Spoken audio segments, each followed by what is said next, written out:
အားလုံးပဲမင်္ဂလာပါ Natural Handmade Soap မြန်မာ page ကနေပြီးတော့ပြန်လည်ကြိုဆိုလိုက်ပါတယ်ဒီနေ့မှာတော့ကျမက scratch နဲ့မျက်နှာသစ်ဆက်ပြအတွက်ပြန်အသုံးပြုလို့ရမယ် cream ဆက်ပြပြုလုပ်နည်းကိုပြုလုပ်ပြသပေးသွားမှာဖြစ်ပါတယ်ပါဝင်ပစ္စည်းတွေကိုတော့ကျမကဗီဒီယိုပထမပိုင်းမှာပြထားတဲ့အတိုင်းအသုံးပြုသွားမှာဖြစ်ပါတယ်အသုံးပြုမဲ့စီတွေကတော့ဒီထဲကအတိုင်းကိုအသုံးပြုသွားမှာဖြစ်ပါတယ်ရှင်အရင်ဦးဆုံးအနေနဲ့ကျမတို့စီကိုချိန်လိုက်ပါမယ်ပါဝင်ပစ္စည်းကိုဗီဒီယိုရဲ့ပထမပိုင်းမှာပြထားတဲ့အချိုးအတိုင်းကိုတွားကြည့်ပြီးတော့ပြုလုပ်နိုင်မှာဖြစ်ပါတယ်ရှင်ကျမတို့စီတွေအားလုံးကိုချိန်ပြီးသွားတဲ့အခါမှာသူ့ကိုအပူချိန်60 degree Celsius ရတဲ့အထိကိုအပူပေးရမှာဖြစ်ပါတယ်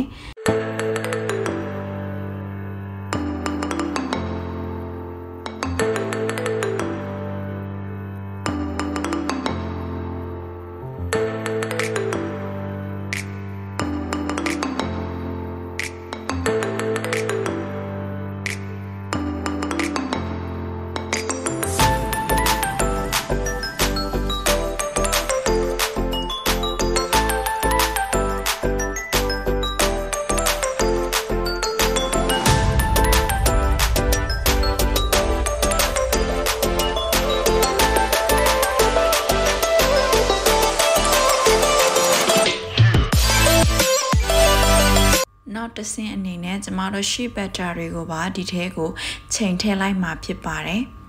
သူ့ကိုကျမတို့စီနဲ့တခါတည်းပျော်သွားတဲ့အထိအပူပေးရမှာဖြစ်ပါတယ်အပူချိန်ကိုကျမတို့အလဲအလက်လောက်မှာထားပြီးတော့60 degree Celsius ရတဲ့အထိချိန်ပေးရမှာဖြစ်ပါတယ်ဆိုတော့ကျမတို့နောက်တစ်ဆင့်အနေနဲ့ sodium hydroxide နဲ့ potassium hydroxide ကိုချိန်မှာဖြစ်ပါတယ်အဲ့ဒီနှစ်မျိုးကိုချိန်တဲ့အခါမှာကျမတို့အခုဗီဒီယိုထဲမှာပြထားတဲ့လက်အိတ်ထူထူလေးကိုတက်ဖို့လိုပါတယ်ဒါမှကျမတို့ဒီ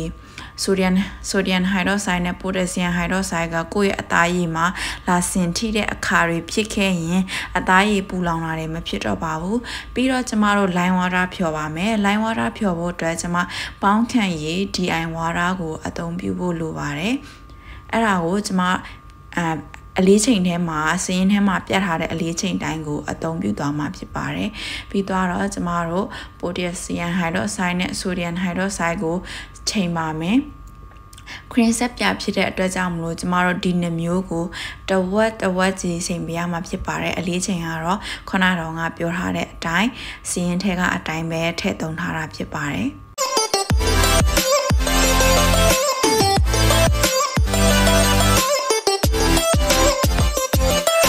ချိန်ပြီးသွားတဲ့အခါမှာတော့ကျမတို့ကသူ့ကိုရေထဲကိုပဲကျမတို့sodium hydroxide နဲ့ potassium hydroxide ကိုလောင်းထည့်ပါမယ်အဲ့ဒီနှစ်မျိုးထဲကိုကျမတို့ရေသွားလောင်းထည့်လို့မရပါဘူးပြောင်းပြန်လုပ်လို့မရဘူးပေါ့နော်ပြီးသွားတဲ့အခါမှာသူတို့နှစ်မျိုးကိုကျမတို့ပျော်သားတဲ့အထိမွေပေးရမှာဖြစ်ပါတယ်အခုကအပူချိန်က65 degree Celsius ရှိနေတာဖြစ်တဲ့အတွက်ကြောင့်မလို့သူ့ကိုစီအပူချိန်60နဲ့အခုကျမတို့ sodium hydroxide နဲ့ potassium hydroxide အရေး60 degree Celsius ရှိတဲ့အခါမှာသူတို့နှစ်မျိုးကအပူချိန်ညီမျှပြီဆိုရင်ကျမတို့ရောလို့ရပါပြီဒါကိုရောတဲ့အခါမှာဖြည်းဖြည်းလေးလောင်းထည့်ပါပြီးသွားတဲ့အခါမှာဒါတွေအားလုံးကိုကျမတို့တသားတည်းကြအောင် strip blender နဲ့မိနစ်20လောက်မွေပေးရပါတယ်။ဘာကြောင့်မိနစ်20လောက်မွေရလဲဆိုတော့ potassium hydroxide ပါဝင်တဲ့အတွက်ကြောင့်မလို့စီတွေကပြစ်လာဖို့ကဖြော်တဲ့အခါမှာအချိန်တစ်ခုပေးရတာဖြစ်ပါတယ်။ပြီးသွားတဲ့အခါမှာဒါတွေအားလုံးပြစ်ပြီးဆိုရင်ကျမတို့ကဆက်ပြသားချက်ရမှာဖြစ်ပါတယ်။သူ့ကိုဖုံးလေးဖုံးပြီးတော့ဆက်ပြသားကိုနိုင်ဝက်ခန့်လောက်ချက်ထားပြရမှာဖြစ်ပါတယ်။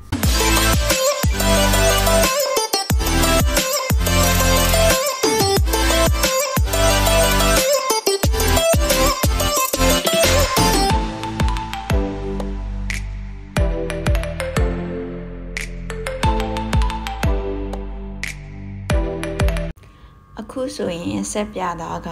80%လောက်တော့ကျက်သွားပါပြီဒါပေမဲ့အနည်းငယ်ကျဲနေတာဖြစ်တဲ့အတွက်ကြောင့်မလို့ကျမ stick blender နဲ့နောက်ထပ်10မိနစ်ခန့်လောက်ထပ်ပြီးတော့မွေလိုက်ပါမယ်ဒီထက်ပိုပြီးတော့ပြစ်သွားအောင်လို့ပါ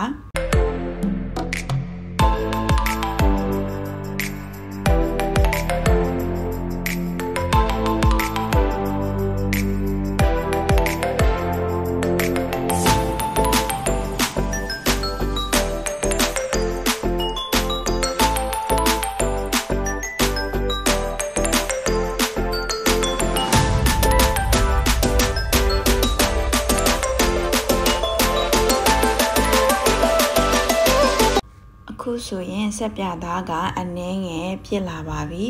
ဆိုတဲ့အတွက်ကြောင့်မလို့ကျမတို့ကအပူချိန်လေးကိုအလေလက်လောက်မှထားပြီးတော့နောက်ထပ်10မိနစ်ခန့်လောက်ထပ်ချက်လိုက်ပါမယ်ကျမခုနတော့ငါပြောဖို့မေ့တာကဒီကျမတို့ခရင်ဆက်ပြချက်တဲ့အခါမှာသုံးတဲ့အိုးကကျမတို့ထမင်းချက်တဲ့ပေါင်းအိုးမဟုတ်ပါဘူးเนาะဒီအိုးကအလဲမှာကြွေသားပါတဲ့ slow cooker အိုးကိုအသုံးပြုရမှာဖြစ်ပါတယ်ဒါမှကျမတို့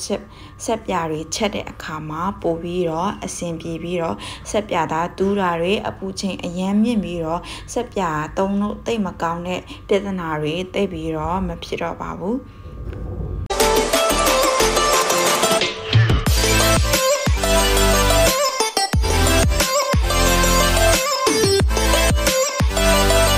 ကဲဒါဆိုရင်10မိနစ်ခန့်လောက်နေပြီးတော့ချက်ပြီးတော့ရရှိလာတဲ့ဆက်ပြသားလေးပါဒီလိုကျဲအသားလေးလိုကြီးကြီးလေးနဲ့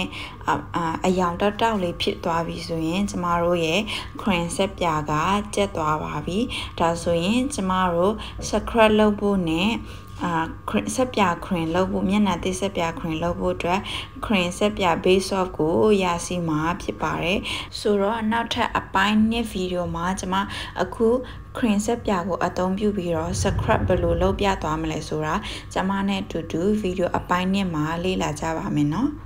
အားလုံးပဲအခုလိုဗီဒီယိုရရှိစေတဲ့ကျမရဲ့ဗီဒီယိုဖိုင်လေးတွေကိုတန်းနေတက်ခဲ့မယ်ကျမရဲ့ဗီဒီယိုဖိုင်လေးတွေကတကယ်ချင်းတို့အတွက်ဗီဒီယိုရခုရခဲ့မယ်ဆိုရင်ကျမရဲ့ Facebook page ထဲမှာ like and share follow လေးလုပ်ထားပြီးတော့ YouTube ထဲမှာဆိုရင်တော့ subscribe နဲ့ခေါင်းလောင်းလေးကိုနှိပ်ထားပြီးဖို့မမေ့နဲ့နော်အဲ့လိုလေးတွေလုပ်ထားပြီးချင်းအားဖြင့်ကျမအသစ်တင်တဲ့ဗီဒီယိုတွေကိုတကယ်ချင်းတို့ကအလွယ်တကူရှာဖွေနိုင်မှာဖြစ်ပြီးတော့ဗီဒီယိုအသစ်တွေတင်တဲ့အခါတိုင်းမှာလည်းအချက်ပြပေးသွားနိုင်မှာဖြစ်ပါတယ်ရှင်နောက်တစ်ခုအနေနဲ့ကျမဗီဒီယိုထဲမှာအသုံးပြုသွားတဲ့ကုန်ကျန်းပစ္စည်းတွေကိုမှာယူချင်တယ်ဆိုရင်ကျမရဲ့မြန်မာပြည်ကကိုယ်စားလှယ်တွေစီမှာမှာယူအားပေးနိုင်ပါတယ်ရှင်အားလုံးကိုကျေးဇူးတင်ပါတယ်နောက်ထပ်ဗီဒီယိုတွေမှာတွေ့ကြပါမယ်ဘိုင်ဘိုင်